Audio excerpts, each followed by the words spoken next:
మన దేవుని పేరు చూచుచున్న దేవుడు. అవునండి. చాలామంది భారము మోస్తుంటారు. చాలామంది ఏమనుకుంటారు, నా భారము ఇతరులకు చెప్పినప్పుడు వాళ్ళు నన్ను ఆదరిస్తారు, నాకు సహాయం చేస్తారు అని చెప్పేసి చాలామంది అనుకుంటారు. కానీ ఏ మనుషుడు నీకు సహాయం చేయడండి.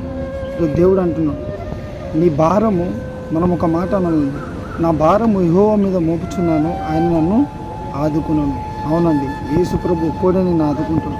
ఈరోజు ఏ భారం నీ మీద ఉన్నదో అది దేవుని మీద మోపు, దేవుని నిన్ను ఆదుకుంటాడు. నా భారము యెహోవా మీద మోపుచున్నాను, ఆయన నన్ను ఆదుకున్నాను. నమ్మదగిన దేవుడు అండి. మనుషులను నమ్మకు. మనుషులు నీకు సహాయం చేస్తారు, నన్ను ఆదుకుంటారని ఎప్పుడు అనుకోకు. ఏ మనుషులు నీకు సహాయం చేయడు, ఏ మనుషులు నిన్ను ఆదుకోడు. ఈరోజు మనల్ని ఆదుకునే దేవుడు ఒక్క ఆయన ఉన్నాడు, ఆయననే యేసు ప్రభు.